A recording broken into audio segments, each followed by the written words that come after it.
সম্মানিত নেতৃবৃন্দ, আমরা আজকে এই মানববন্ধন কর্মসূচি, অবরোধ কর্মসূচি এখানে সমাপ্ত করব ইনশাল্লাহ। আমাদের হালাইন ইউনিয়নের সংগ্রামী নেতা আবুল কালাম আজাদ ভাই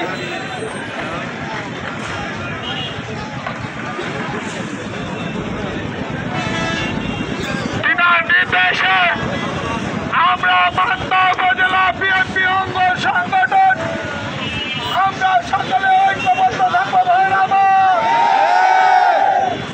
আমরা মান্দা উপজেলা বিএনপির দাবি যতক্ষণ পর্যন্ত আদায় না হবে ততক্ষণ পর্যন্ত আমরা ঘরে ফিরে যাব না। আমাদের এই আন্দোলন থেকে কেন্দ্র নির্বাহী কমিটি পূর্ণ বিবেচনা করবে। সম্মানিত নেতৃবৃন্দ, আপনারা আজকের মতো এখানে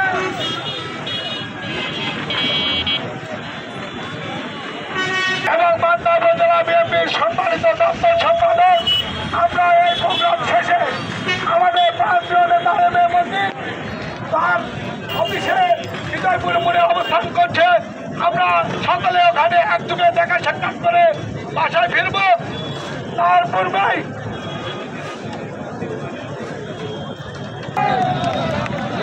সম্মানিত নেতৃবৃন্দ পর্যায়ে বক্তব্য রাখছেন হালাইন ইউনিয়ন বিএনপির সংগ্রামী সভাপতি, মান্দা উপজেলা বিএনপির দপ্তর সম্পাদক আবুল কালাম আজাদ ভাইকে কিছু বলার জন্য অনুরোধ করছি। সম্মানিত নেতৃবৃন্দ, আপনাদের সকলকে ধন্যবাদ জানাই যে আপনারা অল্প সময়ের মধ্যে এখানে উপস্থিত হয়েছেন, প্রমাণ পুনর্বিবেচনার জন্য, দাবি জানানোর জন্য এসছেন। এই জন্য আপনাদেরকে ধন্যবাদ জানাই। সেই সাথে আপনাদেরকে বলতে চাই, এখনই আমরা বিজিপুর যেটা পার্টি অফিস এখানে বদিন ভাই অবস্থান করে ওইখানে যাবো। আমরা ওইখানে গিয়ে ভাইয়ের সাথে দেখা করে তার সাথে মত বিনিময় করবো এবং তাকেই আমরা সান্ত্বনা দেওয়া দরকার।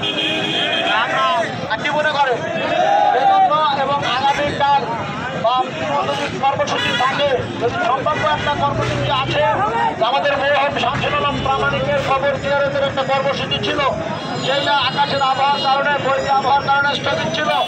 সেইটা আমরা ওইখানে গিয়া আমরা শুনবো যে যদি আগামীকাল একটা সম্ভাব্য ডেট আসে, খসড়া ডেট আসে যে আগামীকাল করতে পারে, যদি হয়